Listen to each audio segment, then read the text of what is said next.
Pleasant greetings, y'all. Proud Filipina Charms Espina here for our next presentation on our continuing series on this year's biggest story, whose end has yet to be written: the war in the Holy Land between Israel and Hamas. We all know how the House of David responds when it is attacked. A steroids version of the Mosaic laws, a tooth for a tooth and an eye for an eye.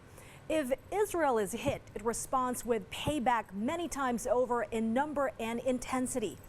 And in the third week of unrelenting airstrikes and poor innocent Palestinians and foreigners trapped in the city, the Gaza City body count has climbed to several thousands. Over a third of them, children. Worldwide protests have become commonplace and louder. The United Nations has accused Israel of atrocities and war crimes, and Israel has cut off power, water, and even food, relief, and medical supplies into Gaza. This VOA report. This week on The Inside Story, bloodshed in Gaza and mass displacements on both sides of the border as Israel continues striking Hamas targets. Aid trickles through Egypt into Gaza, but it's not enough, and Egypt says no to refugees. What's the latest in the conflict, and what is the world saying about it? Plus, Jews and Muslims on high alert for hate crimes as the conflict boils outside the region. Now, on The Inside Story, Israel at war.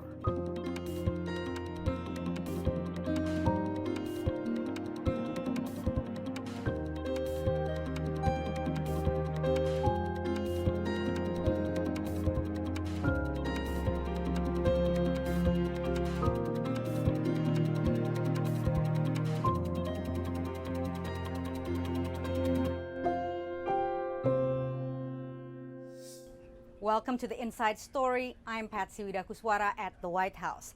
Israel's military actions against Hamas intensifies, as does the humanitarian crisis inside Gaza.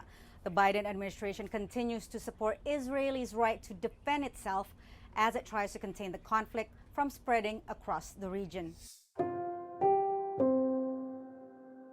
As the Israeli military continues to pound Hamas targets in Gaza, Palestinians in the West Bank argue that the Palestinian Authority, particularly President Mahmoud Abbas, should adopt a more confrontational approach towards Israel.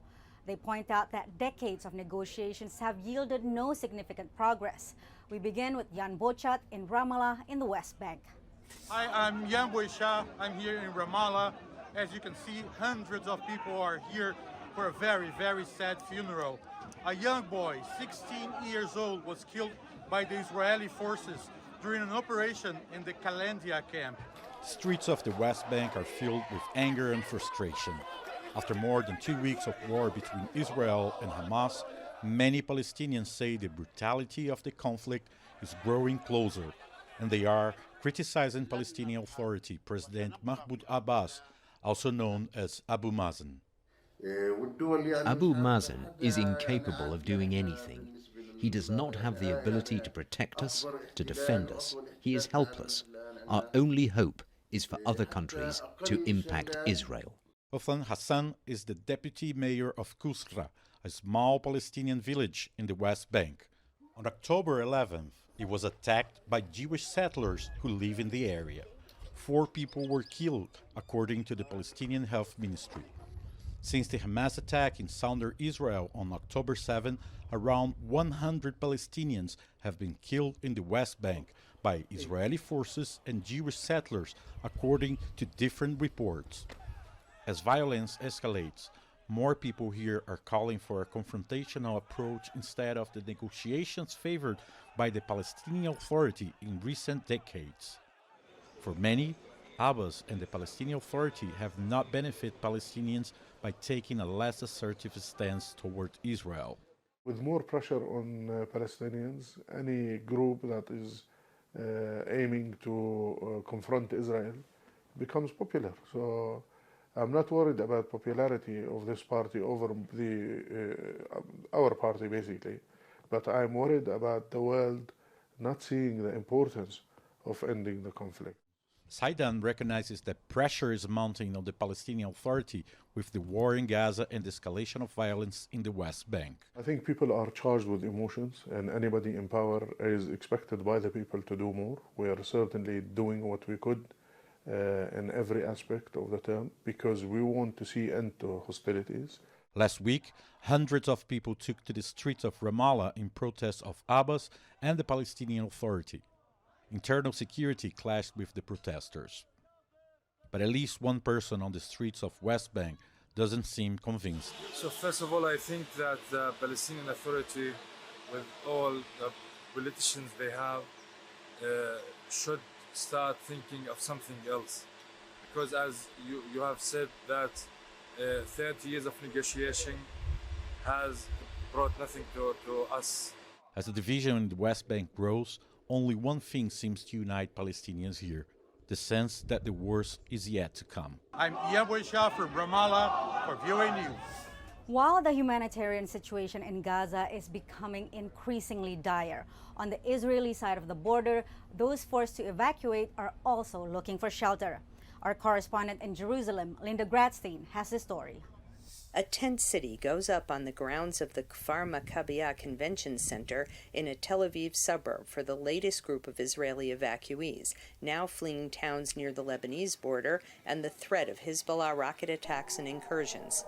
Until now, many of the 200,000 Israeli evacuees fleeing attacks from Hamas in the south and Hezbollah in the north have been housed in hotels throughout Israel. Here is an attempt to have a shelter for 200 evacuees from the north of Israel. We've erected for them 30 tents, glamping style, that will enable them to really enjoy themselves while they're here as much as they can. Gisin says the tents can withstand severe weather conditions if the war continues into the winter. He says the challenge is keeping the tent dwellers safe, so they have limited the number to 200 because that is the capacity of the nearby bomb shelter that would protect them against rockets from Gaza. Like Kfar Maccabiah, the resort city of Eilat is already over 100% capacity with evacuees from near Gaza, and workers are putting up a tent complex for 400 new evacuees coming from the north. Residents of Kibbutz Kerem Shalom, just 30 meters from the Gaza border, have been housed in a hotel in Eilat, in better times a popular vacation spot on the Red Sea. It's a small comfort in the midst of a terrifying ordeal. Many people are so terrified and so traumatized that they don't even dare going out of the hotel. So living in a tent seems so not protective and not giving the security feeling we need. We need to refine our trust in people and to rebuild our strength and feel secured. In Gaza, hundreds of thousands of Palestinians have fled their homes in the north of the enclave amid heavy bombardment by Israeli warplanes and an Israeli warning to move to the southern Gaza Strip ahead of an expected ground invasion. Many have been living in tents erected by the UN for more than 2 weeks.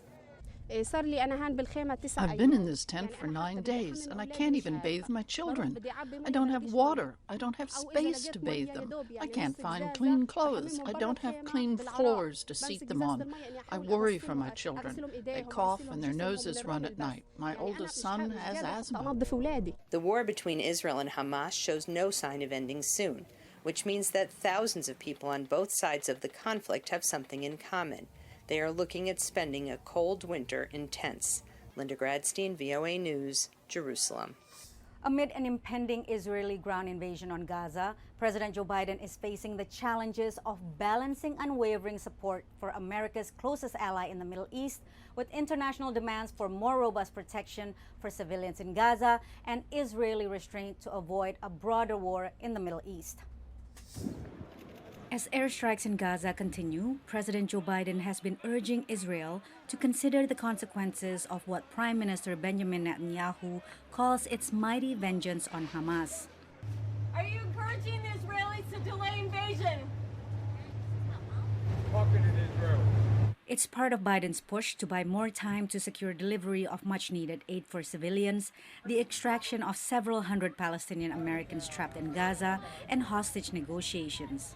4 hostages, including 2 Americans, have been released from among the more than 200 people that Israeli officials say were abducted by Hamas during its coordinated attacks on Israeli soil on October 7th that killed at least 1,400 people.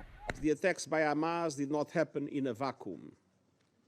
The Palestinian people have been subjected to 56 years of suffocating occupation. Those remarks by United Nations Secretary General Antonio Guterres at the UN Security Council on Tuesday prompted criticism from Gilad Erdan, Israeli ambassador to the UN. The UN is failing, and you, Mr. Secretary General, have lost all morality and impartiality. U.S. Secretary of State Antony Blinken, also at the Security Council on Tuesday, warned Tehran against widening the war as Israel braces for more attacks from Iran-backed groups such as Hezbollah in Lebanon that are likely to intensify once Israel begins its ground invasion. Blinken delivered a forceful defense of Israel's military actions, but issued the administration's strongest urging to Israel so far to avoid harm to civilians. It means food, water, medicine, and other essential humanitarian assistance must be able to flow into Gaza and to the people who need them. The White House clarifies the humanitarian pause that Blinken called for is not the same as a ceasefire, which National Security Council spokesman John Kirby says will only benefit Hamas right now. This is war. It is combat. It is bloody. It is ugly, and it's going to be messy. And innocent civilians are going to be hurt going forward. Since October 7, Israeli airstrikes have killed more than 5,000 people in Gaza, according to the Hamas-controlled Ministry of Health, and displaced more than 1 million people. Egypt has so far refused to open its border to Palestinians fleeing Israel's bombardment of the Gaza Strip following the October 7 attack by Hamas militants on civilians and soldiers in southern Israel. Cairo is wary of allowing thousands of refugees to cross the frontier. Correspondent Henry Richwell explains. Egypt, for now, is not allowing Palestinians to cross the border to escape Gaza into the relative safety of Egypt's Sinai Peninsula. Transferring Palestinian citizens from the Gaza Strip to Sinai very simply means that we are transferring the idea of resistance, the idea of fighting from the Gaza Strip to Sinai, and thus Sinai becomes a base for launching operations against Israel. Hundreds of thousands of Palestinians fled their lands in past conflicts with Israel. Many have never been allowed to return. Egypt and much of the Arab world fears the consequences of Palestinians once again fleeing Gaza, says analyst Chris Doyle of the Council for Arab-British Understanding. It does not want to land up hosting hundreds of thousands of Palestinian civilians in the Sinai in a tented city, with really quite a clear agenda, certainly on the Israeli right, that becomes the permanent solution. As in many cities across the Arab world, Egyptians have taken to the streets to denounce Israel's bombardment of Gaza. We're seeing a lot of anger right now, in Egypt about what's going on. So they'll be wary of being seen to be somehow supporting Israeli actions at this moment, even though in private they are very critical of Hamas as well. Egypt's president seized power in a 2013 military coup, ousting the democratically elected Muslim Brotherhood government. Let's not forget that Hamas is an offshoot of the Muslim Brotherhood. And the more we see death among civilians, Palestinian civilians, the more people will go probably to the street, and it can really inflame the political situation in Egypt. And that's why it's actually the Egyptian interest to mediate a ceasefire and mediate quickly. While Egypt has dialogue with Hamas, it is also able to talk to Israel. Strategically, there is great understanding between Israel and Egypt over the last 10, 11 years. And the other side, for Israel, is a convenient neighbor. Because what is the alternative? The Muslim Brotherhood? This is definitely not something that Israel would like. Henry Ridgewell, VOA News, London. With the death toll now reaching into the thousands and disturbing images of the conflict being widely circulated on social media, a sense of mutual hatred is emerging among certain individuals as the conflict continues to escalate. We go back to Jan Bochat in Jerusalem for the perspectives of both sides in Israel and the Palestinian territories.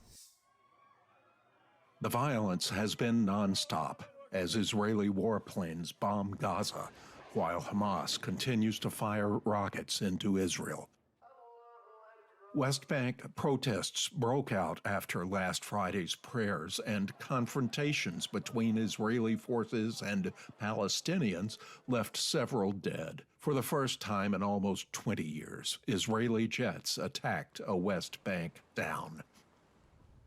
On the border with Lebanon, violence is also escalating, raising concerns on both sides that a new war between Israel and Hezbollah might be about to begin.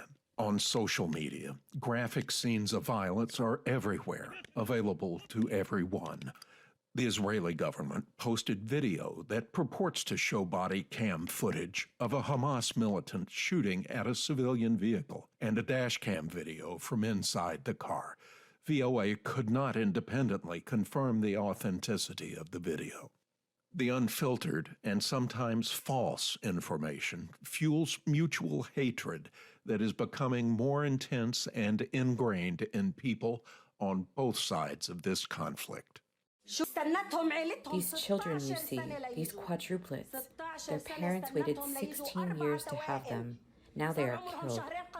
What did these kids do to Israel? Nadush Mohammed lives far from Gaza in a comfortable house in Ramallah. She says she would prefer to be dead than watch what is coming to her phone every day. After seeing it, she says, it's impossible to even think about living in peace with an Israeli. We are different from them. We saw the treatment of Hamas towards children and the treatment of Israel. What they said about the burning of children is not true.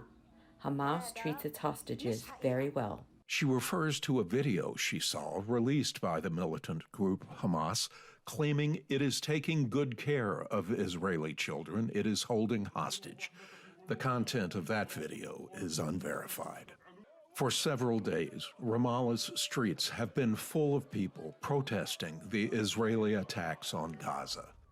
In Israeli communities close to the Gaza border, life has all but stopped. In Ashkelon, the biggest city near Gaza, few go out into the streets. The sirens don't go off as often as they used to at the beginning of the war, but rockets keep coming from Gaza, aimed at them. In this once bustling marina, only a few people came for a stroll on a sunny afternoon. After several days at home, Yana decided to come out for a walk with her boyfriend Nikolai. Their realities are quite different from those of Nadush, but they strangely seem connected by the hatred they express. They showed videos of the soldiers who are kidnapped, of children who were pulled from vehicles. They raped girls in the squares in Gaza. I don't think there's a difference between them. They are the same. Yana, like Nadush, doesn't think it will ever be possible for Israelis and Palestinians to coexist after this. You cannot live with them in peace. In the end, they will kill us because they are taught in school that we are their enemies. Yana refers to videos she has seen on social media that claim to show Palestinian schools teaching children to view Israelis as their enemies. That content is also unverified. Israelis and Palestinians have both grown up in a culture of mutual hatred and distrust. Many on both sides of this tragedy see death and destruction more than ever as the only solution. For Jan Bochat in Jerusalem, Marcus Harden, VOA News.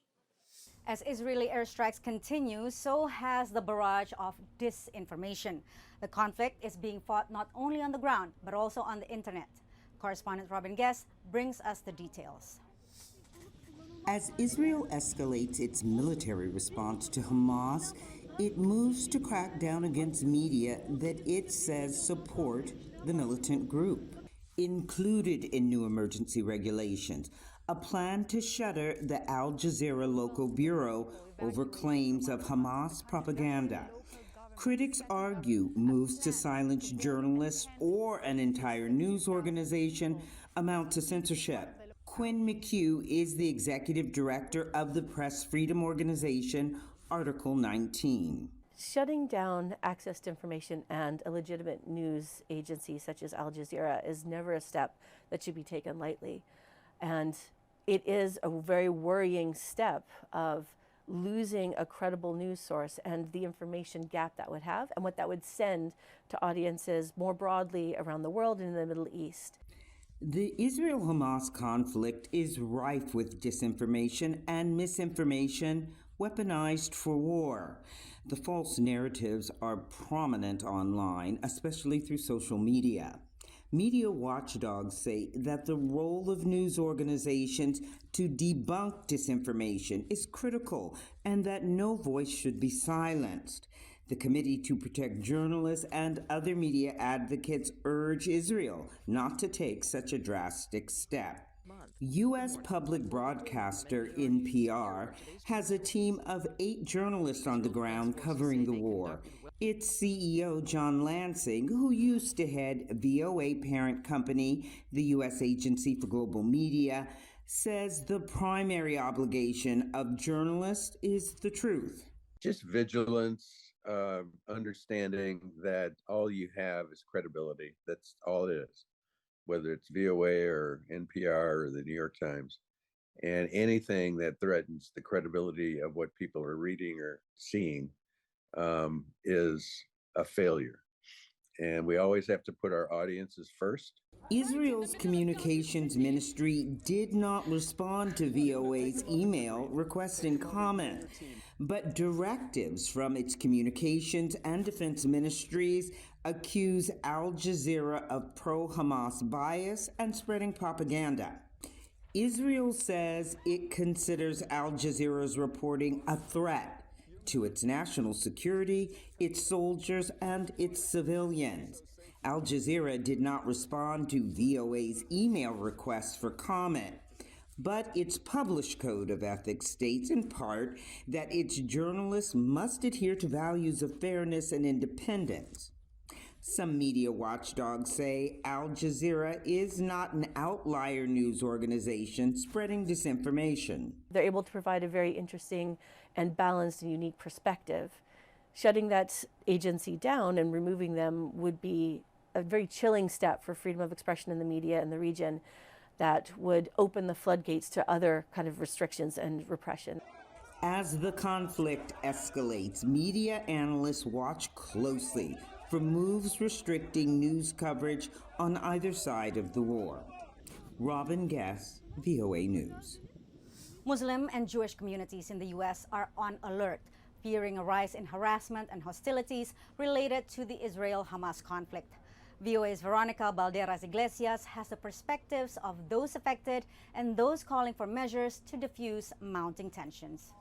For the first time in 2 decades, the Council on American Islamic Relations, or CAIR, was forced to move its annual banquet to an undisclosed location due to threats of violence related to its stance on the Israel-Hamas war. The hotel informed us they were receiving significant death threats to plant bombs in the parking garage, to storm the building. And these threats were coming from anti-Muslim and anti-Palestinian extremists who were angry about our organization's support for Palestinian human rights. Some U.S. synagogues have also had to interrupt online and hybrid services due to bomb threats related to the war in the Middle East, according to the American Jewish Committee. The advocacy organization had ties to Samantha Wall, president of the board of the Isaac Agree Downtown Synagogue, who was found stabbed to death at her home in Detroit on October 21st. Police have not found evidence that it was a hate crime, but the investigation is continuing and Jewish leaders are taking extra precautions. We're seeing individuals really trying to take efforts to ensure their personal information is not available. It's a moment where we have to just be really aware and observant. Fear is also engulfing some slum environments where Muslim students receive their education.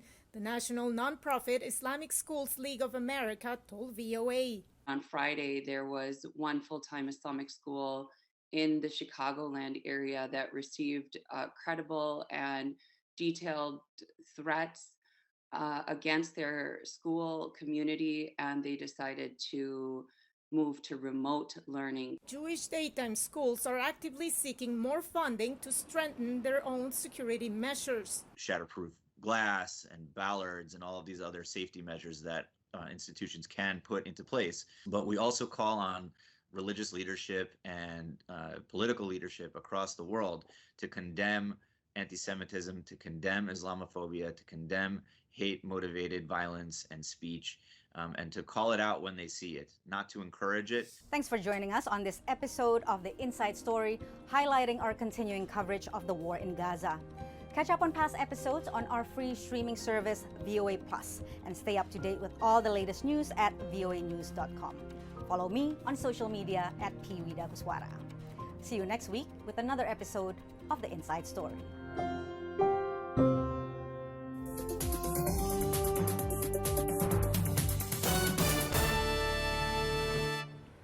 And that's it for today. Here's hoping you were as enthralled as we were. We'll look forward to you joining us tomorrow for another Inside Story offering. And here's reminding you to work hard and dream big. Count your blessings and be kind. And catch the news right here. This is Sharm Zespina for Stories from the Grid.